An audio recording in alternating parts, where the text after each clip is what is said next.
Make room for Javi.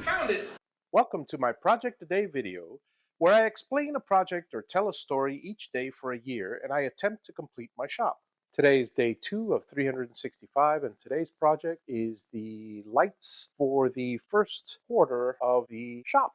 So I've divided my shop into quarters. I start by cleaning out each quarter and then lighting and insulating and whatever else I have to do, etc., etc. And for the longest time, everything here ran on extension cords. I put these LED yellow job lights throughout the shop. This was a temporary measure, and now it's time to make the lighting in the shop permanent. I'm wiring up a second subpanel on the opposite side of the main subpanel for the shop. Now I have 2 points to wire circuits like lights and outlets and garage doors, etc. And I'll save time and money by wiring each to the closest subpanel. My next step today is to wire the outlet boxes as well as the cabling all the way to the panel through a switch. It'll be a remote controlled switch as all of mine are, and I can control it through Alexa or through whatever means. Now in my research for LED lights, I came across numerous types. I could wire the entire shop with fixtures and use regular LED bulbs, the screw-in type, but that would be rather impractical. Another option is to use the 4 or 8 foot LED strips.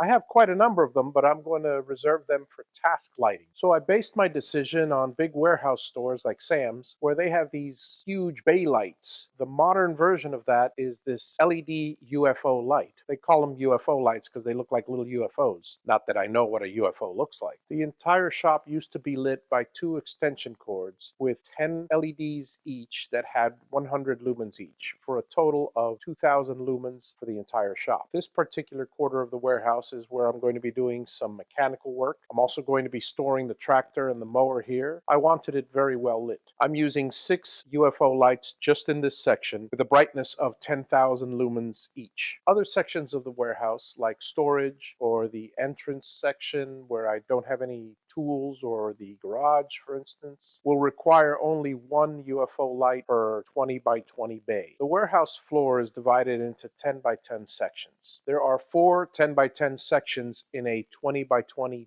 bay. There are 2 bays in a quarter of the warehouse. The entire warehouse has 4 quarters, 8 bays, or 32 10 by 10 sections, making up the 3,200 square feet. I find it's a lot easier to work with a grid system when organizing. It allows me to keep track of where I am and how far I've gone, and mark off each section or take off each chunk piece by piece. Tune in tomorrow where I wire up wall outlets, switches, etc., and possibly tell you a story. Thank you for watching. Feel free to comment. I enjoy reading them, particularly when they're pleasant. Please subscribe, and as always, have a great day. Make room for Javi.